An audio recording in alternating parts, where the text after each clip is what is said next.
আমরা যেটা বলছিলাম যে নবান্ন যেহেতু 11 মাস ধরে কর্মচারীদের কাছে আসার সময় পাইনি, তাই আমরা ওখানে যাচ্ছি এবং এই লড়াইটা আগামী লোকসভা ভোটের আগে পর্যন্ত আমরা তুঙ্গে নিয়ে যাব। আমরা কথা দিয়েছিলাম, সেই কথার প্রথম ধাপ আদালত অনুমতি দিলেন।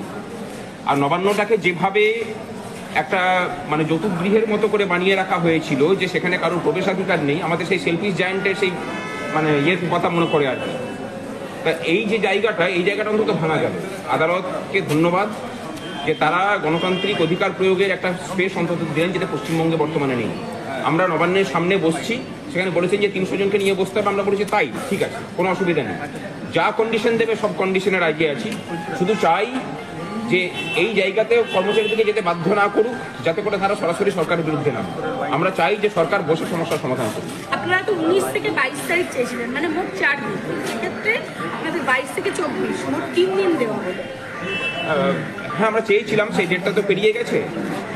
সেই কারণে যেহেতু 25 তারিখে ছুটি পড়ে যাচ্ছে, সেই জন্য 22 থেকে 24 তারিখ পর্যন্ত দিয়েছেন। আমরাও তাকে রাজি আছি, কোনো অসুবিধা নেই। আমরা আমাদের কথাগুলোকে পৌঁছে দিতে চাই। আমাদের কথা যে জানে না এই রাজ্যের শাসক সেটা নয়, কিন্তু সমস্যাটা হলো যে সেই কথার পরিপ্রেক্ষিতে ব্যবস্থা নেওয়ার মতো গণতান্ত্রিক মূল্যবোধটাই শাসক হারিয়ে ফেলেছে। 22 তারিখটা তো ওয়ার্কিং ডে, শুক্রবার, তো সেদিন তো নবান্নে যেমন সকলে আসেন সেরকমই আধিকারিকরা আসবেন, সকলেই আসবেন। শনি এবং রবিবার ছুটির দিন পড়েছে। আপনার কি মনে হয় 22 তারিখ কর্ণপাত করবেন বা কোনোভাবে আপনারা? কর্ণপাত করলে পরে তো সেটা ভালো হয়, রাজ্যের মানুষ অন্তত মানে রাজ্যের মানুষের এবং কর্মচারীদের সমস্যা নিয়ে যদি উনি সরাসরি কথা বলে সমস্যার সমাধানের চেষ্টা করেন, আমার মনে হয় রাজ্যের প্রত্যেকটা মানুষ ফিরে যাবে।